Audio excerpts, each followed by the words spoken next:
हमारे जनप्रतिनिधिगण, हमारे अभिभावकगण, विद्यालय के प्रधानाध्यापक, सभी शिक्षक शिक्षिकाएं, विद्यालय के बच्चे एवं बच्चियां, बड़ी खुशी की बात है कि मुझे जब मालूम हुआ कि इतने बच्चियां विद्यालय में प्रथम श्रेणी से उत्तीर्ण हुए हैं, जबकि मेरा आज व्यस्तम कार्यक्रम था। मेरा 4 बजे से समीक्षा बैठक डीओ साहब के साथ था। मुझे यह भी मालूम हुआ कि विधायक जी आ रहे हैं, क्योंकि विधायक जी का हमारे शिक्षा विभाग से हम जब से आए हैं तब से देख रहे हैं कि ज़्यादा प्रेम है। कहीं कहीं होती है शिक्षा विभाग में हम लोगों से कमजोरी, वहाँ पर उचित मार्गदर्शन देते रहते हैं और उस कमी को हम लोग चाहते हैं पूरा करते हैं, प्रयास करते हैं, कोशिश करते हैं। बड़ी खुशी की बात है जो आपने इतने संख्या में विद्यालय के शिक्षकों के द्वारा, प्रधानाध्यापक के द्वारा आपको उचित मार्गदर्शन, दिशा निर्देश मिला और आपने अच्छा किया। मैं इसी शुभकामना और आगे भी आशा करता हूँ कि भीड़ भाड़ अधिक है, पढ़ाई की बच्चों की भीड़ भाड़ अधिक है, इसलिए और मेहनत की आवश्यकता है। आप जितने भी आगे बढ़ेंगे आपको देश स्तरीय एग्जाम का सामना करना पड़ेगा, उसमें बहुत सारे जटिल आपको समस्याएं आएंगी, इसलिए अभी से और अधिक मेहनत कीजिए। और खुशी की बात है और अगले बार फिर की तरह से इसकी संख्या को बढ़ाइए। मैं पुनः आऊँगा आप लोगों के बीच में और जहाँ तक विभाग से होगा मैं जो भी मुहैया होगा मैं सहयोग करूँगा। इसी के साथ समय अधिक हो गया है, बच्चियाँ अधिक देर से विद्यालय में है, मैं अपनी बात को विराम देता हूँ। धन्यवाद।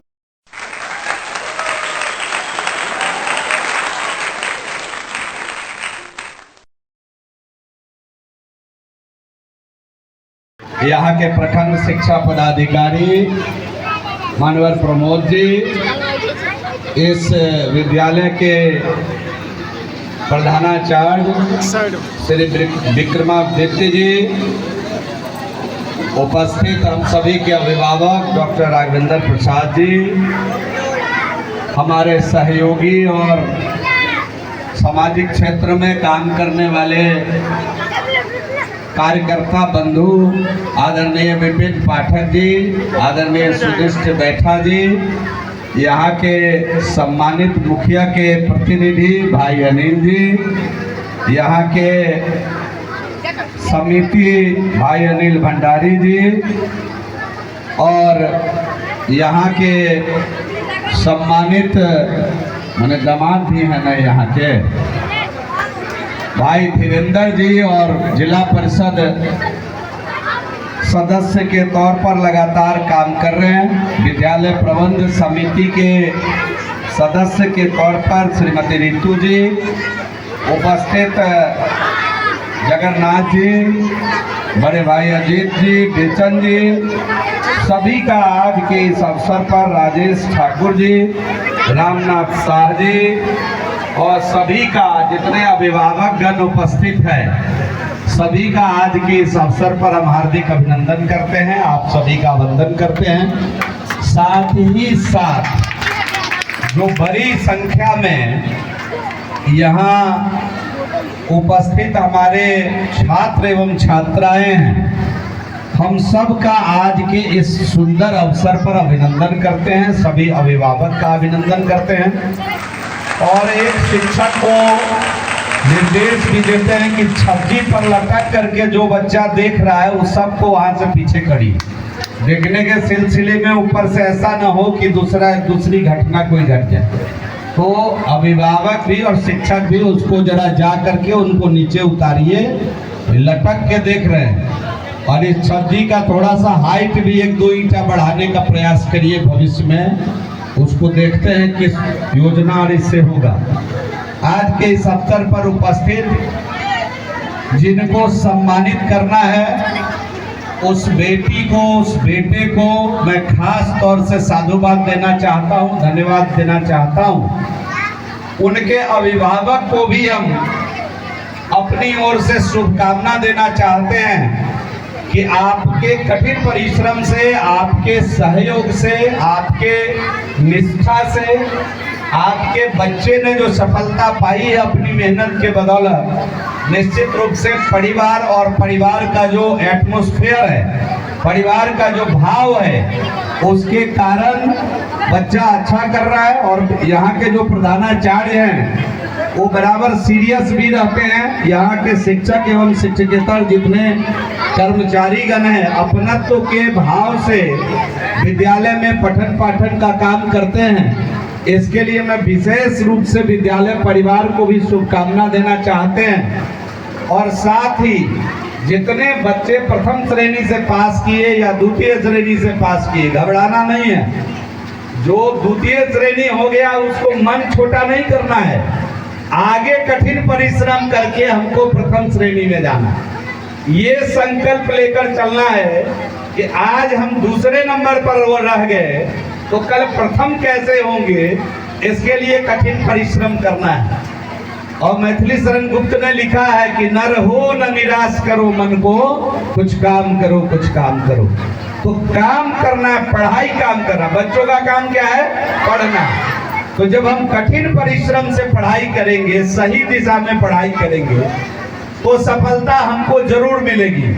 मैं बहुत प्रसन्न हूं जब हमको जानकारी मिली कि गांव के अंदर बच्चे इतने अच्छे रिजल्ट लाए हैं, तो बड़ी प्रसन्नता हुई। हम यहाँ पढ़ करके, गांव में पढ़ के शहर के बच्चों को चुनौती दे रहे हैं। बड़ी संख्या में हम प्रथम श्रेणी से पास कर रहे हैं। हमारे पास आज भी हम शहर की तुलना में संसाधन का अभाव है। गांव के अंदर शिक्षक, आपको मैं धन्यवाद देना चाहता हूं अपने बिहार के आदरणीय मुख्यमंत्री जी को। और पिछली सरकार में हम लोग शामिल थे 20 के पहले, जब चुनाव 2020 के पहले के चुनाव के पहले ही सभी पंचायत को हाई स्कूल में तब्दील कर दिया गया। और उसका परिणाम हुआ कि जो ड्रॉप आउट था, मैट्रिक पास करने के बाद बेटी पढ़ती ही नहीं थी। बहुत कम जिनके माता पिता को सामर्थ्य होता था वो अपनी बेटी को हॉस्टल में रख करके पढ़ाते थे। गरीब का बच्चा तो पढ़ता ही नहीं था। तो एनडीए की सरकार नीतीश कुमार जी के नेतृत्व में यह निर्णय लिया कि हम सब पंचायत में हाई स्कूल बनाएंगे। कम से कम अपने घर से दाल चावल खा के भी बेटी स्कूल जाएगी और इंटर पास कर जाएगी। इस प्रकार की व्यवस्था हम लोगों ने बनाया। और टीचर में अगर दम हो तो बच्चे उस क्लास में जरूर रहते हैं, उसको छोड़कर नहीं जाते हैं। मैं उदाहरण दे रहा हूँ, क्या जो गोलोकवासी हो गए, रविदास समाज के हमारे गुरुदेव होते थे महेश्वर राम जी, और पूरे स्कूल में उनकी सबसे ज्यादा इज्जत होती थी कि उनके क्लास को करने के लिए अंतिम घंटी का लोग इंतजार करता था। जिस दिन अंतिम घंटी उनकी होती थी, बच्चे 100% उपस्थिति के साथ क्लास अटेंड करते थे और तब घर जाते थे पढ़ करके। तो शिक्षक में अगर दम हो तो अंतिम घंटी भी लंबी हो जाए ऐसा छात्र मनाते हैं, लेकिन भाषण की घंटी लंबी हो जाए ऐसा नहीं मना रहे होंगे। तो जल्दी से इन लोगों को पुरस्कृत करिए। और हम तो चाह रहे थे कि आज जो आप इतना चादर गमछा बांटे हैं, कि मंच के लोगों को आप ज्यादा सम्मानित किए हेडमास्टर साहब। इससे बढ़िया था कि सब बेटा बेटी को एक एक ठो लड्डू खिलाते इस सब के बदले। आज नहीं, हाँ, सबको एक एक ठो लड्डू खिलाते, इतना देर रुकिए, ज्यादा खुश होके जाती। अब जिन लोगों को मंचे को सम्मानित कर रहे हैं, पढ़ के फर्स्ट कहलक ई सब, आज सम्मानित भरल है मंच। हाँ, ये जो आपके अफसर हैं, शिक्षा पदाधिकारी देख रहे हैं, शिक्षा पदाधिकारी जो आपके हैं, क्या नाम है? प्रमोद जी। प्रमोद जी का देखने से उम्र ज्यादा नहीं लगता है, लेकिन इनका बेटा आईएएस किया है 2 साल पहले। इनका बेटा जो है आईएएस किया है 2 साल पहले। अभी ट्रेनिंग खत्म हो गई उसका, 1 तारीख को पोस्टिंग हो जाएगी उनकी एज आईएएस। और जो दूसरा बेटा है इनका, वो मेडिकल का इंटर्नशिप कर रहा है। वो एक सफल अधिकारी के साथ साथ सफल गार्जियन भी हैं। और मैं अभी सहनी जी को सम्मानित करने का अवसर मिला हमको अभी, है वार्ड मेंबर भी हैं। सफल गार्जियन वही है जिसका बच्चा सफल हो जाता है। मतलब अगर कलेक्टर का बच्चा पॉकेट मार हो जाए तो कलेक्टर साहब को लोग इज्जत देगा? क्या कहेगा? दूर जो अपने तो पढ़ के कलेक्टर भेले बेटा चोर, गांव में यही ना बोलेगा। लेकिन रिक्शा चलाने वाले का बेटा अगर कलेक्टर हो जाए तो उसको लोग सम्मान करेगा कि नहीं करेगा?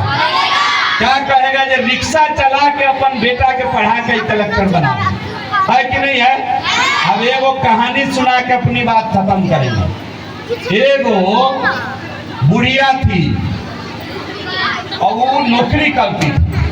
क्षमा चाहते हैं बुढ़िया शब्द का इस्तेमाल करते हैं, लेकिन बच्चा सब है, कहानी सुनाना है तो पहले नानी दादी की कहानी तो बुढ़िया नानिये से शुरू होती थी, ये बुढ़िया दादी से।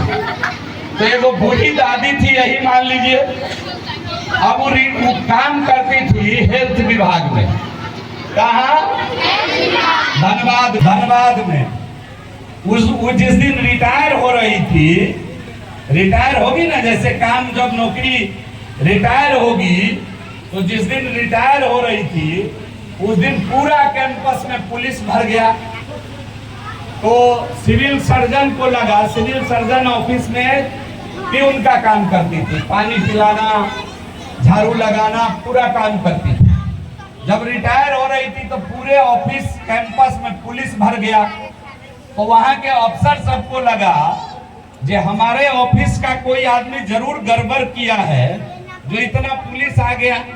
तो पूछने लगे सबसे कि कौन गड़बड़ किया है, कोई बोलिए नहीं रहा है। कह रहा है आज तो इनको रिटायर होना है, आज के गड़बड़ करेगा। तो जब पूरा हल्ला हंगामा हुआ, जब उस बूढ़ी से पूछा गया जो रिटायर हो रही थी कि ये कौन गड़बड़ किया है जो इतना पुलिस घेरे हुए है पूरा विद्यालय को, तो कहा जो हम रिटायर हो रहे हैं ना, तो हमको लेने कलेक्टर साहब और एसपी साहब आ गए। तो उसको बड़ी जोर से डांटा सिविल सर्जन कि तुम इतना काबिल हो कि तुमको लेने कलेक्टर एसपी आ रहा है। तो कही बूढ़ी कि नहीं, वो जो कलेक्टर है वो मेरा बेटा है और जो एसपी है वो मेरा बेटा है। तो उस बूढ़ी को 4 बेटा, एगो कलेक्टर, एगो एसपी, एगो डॉक्टर, एगो इंजीनियर। और कलेक्टर बिहार में थे, हम नाम नहीं अभी बताएंगे। और अपनी माँ जब रिटायर हो रही थी तो लेने गए। जब वो कलेक्टर हो गए तो अपनी माँ को कहे कि तुम प्यून का नौकरी, परिचारी का नौकरी करती हो, इसको तुम छोड़ दो। तो माँ ने एक थप्पड़ मारा कि मैं इसी काम को करके तुमको कलेक्टर बनाई हूँ। मैं विडो हो गई थी कम उम्र में और मैं यही काम करके तुमको कलेक्टर बनाई हूँ, तुम्हारे भाई को एसपी बनाई हूँ। इसको मैं नहीं छोड़ सकता हूँ, ये मेरा कर्म है और यही मेरा धर्म है। और वो पूरी नौकरी से रिटायर होने के बाद अपने कलेक्टर, एसपी, डॉक्टर बेटे के साथ अपने घर विदा होकर के गई। अब इसमें क्या शिक्षा मिला? इसमें शिक्षा मिला, क्या मिला कोई बताएगा? अब कोई बताएगी कुछ शिक्षा मिला कि नहीं मिला? हमको हमारे पढ़ाई से अपने माता पिता का मान भी ऊंचा करना है।